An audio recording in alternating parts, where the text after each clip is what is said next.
In the dark of night, security crews rolled in, and I found cedar posts loosened like staged evidence. When people move from petty paperwork to physical intimidation, the stakes have already changed. It stops being a dispute about paint colors and becomes a question of who has the right to manipulate evidence. After the HOA meeting, Patricia Vance came out to the ranch under the cover of darkness. She drove slow and kept checking her rearview mirror like someone who hasn't slept and is surprised to be alive. Over coffee at my kitchen table, she told me what I mostly suspected. Karen had been running a playbook. She was systematically targeting properties on the edge of Maplewood Heights, starting small and escalating. She created a narrative. The blight. And then pressure homeowners with fines, forged documents, and the threat of legal action until some felt trapped enough to sell. Patricia handed me meeting minutes I'd never seen. They were more than minutes. They read like a plan. Karen's company, Patricia explained, stood to get a $140,000 commission on a forced sale of my property. The numbers matched the desperation I hadn't wanted to believe. Emma, always the one with an eye for digging into things, researched and found public records showing Karen's real estate business was teetering, a string of failed developments and creditors around the door. The forced sale wasn't just a power play, it was fiscal survival. Tommy's live stream had already drawn attention to our story. One of his viewers, a Denver-based property rights attorney named Sarah Chen, reached out and listened. This is textbook property fraud. She told me with a calm I would later learn she reserves for the prepared. She agreed to come as soon as she could and warned me not to confront Karen directly. That sounded safer than it felt.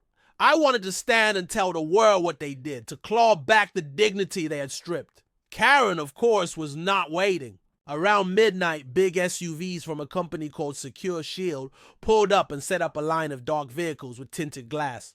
4 uniformed guards got out and began stringing barricades across the driveway. The crew claimed they were contracted to provide security for the auction. "Don't interfere," one of them said. "You obstruct and you'll be arrested." Their voices were flat and practiced. I recorded the interaction on my phone. You always record when the stakes go that far. After they left, I walked the fence line with a flashlight to check the markers. Near the northeast corner, where the land drops to a little wash, I found a spot where a cedar post had been rocked loose. The post looked like it had been gradually loosened and then left for someone to find. It was a subtle trick, not a dramatic act of vandalism, but the kind of sabotage designed to create believable evidence of encroachment. If you don't know that post had been seeded for 60 years, you could easily assume it had moved recently. The intention was surgical. I photographed everything and logged timestamps. A night later, with Tommy's broadcast feeding attention to the story, a Channel 9 news van pulled up. Sarah Chen arrived early the next morning and with a crisp professionalism served Karen an emergency injunction halting the auction. And what happened next was almost cinematic. Karen crumpled the papers and threw them toward the cameras as if the law itself was an annoyance. That was her dramatic mistake. With news vans and a growing crowd, Bill Hendricks set up his theodolite and ran a survey using my grandfather's original benchmark points. On live television, he demonstrated how the HOA's markers had been misplaced, some by several feet. It moved the conversation from opinion to measurable fact. The auction attendees, expecting a tidy transaction, found themselves handed packets filled with legal notes and warnings. They left in droves. Then the sheriff arrived. Sheriff Martinez walked in with a quiet sort of authority and told Karen the injunction meant the auction couldn't proceed. She tried to improvise an auction without a licensed auctioneer, which is against Colorado law. The sheriff stopped that too.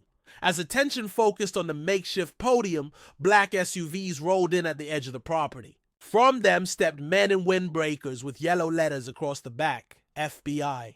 They'd been monitoring online coverage, and Tommy's livestream had pulled everything into a net. An agent approached Karen with a federal warrant, listing charges. Quietly but inevitably, conspiracy, wire fraud, identity theft.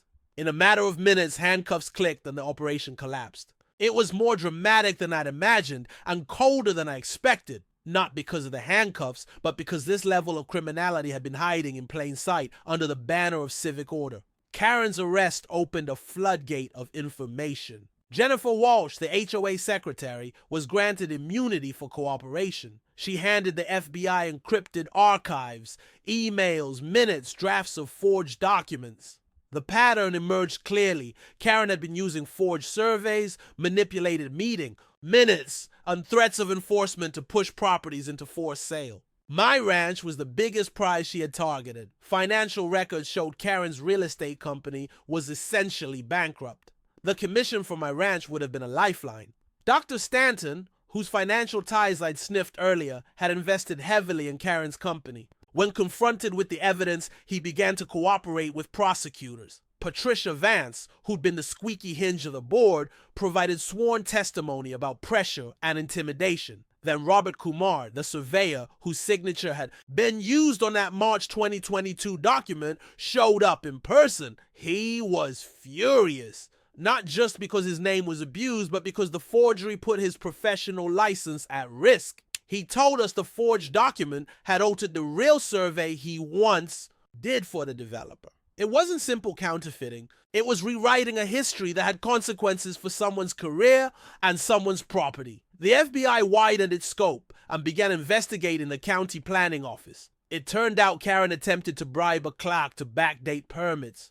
The clerk had the presence of mind to record the conversation and handed it to investigators. On the tape, you could hear Karen's offer, $5,000, and that evidence alone dragged a handful of people into the net. Homeowners who'd been quietly extorted started to come forward.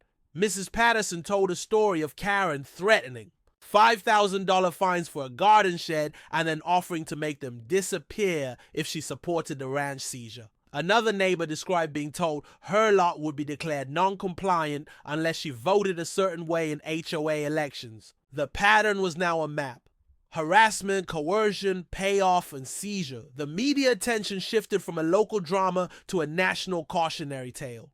Reporters called. National outlets asked for interviews. The footage played on cable and then in the evening newsreels. But the moment that mattered most to me was the quiet one. Emma sitting at the kitchen table tearing up as she typed an essay about property rights and integrity for her college applications. She said softly, "I'm going to study agricultural law." It was the wild, small revenge that meant the most. This wasn't an HOA problem. It was a systematic fraud with victims across counties. If your community had a corrupt leader, what's one bylaw reform you'd push for first? Drop one idea. Even small changes can make a difference.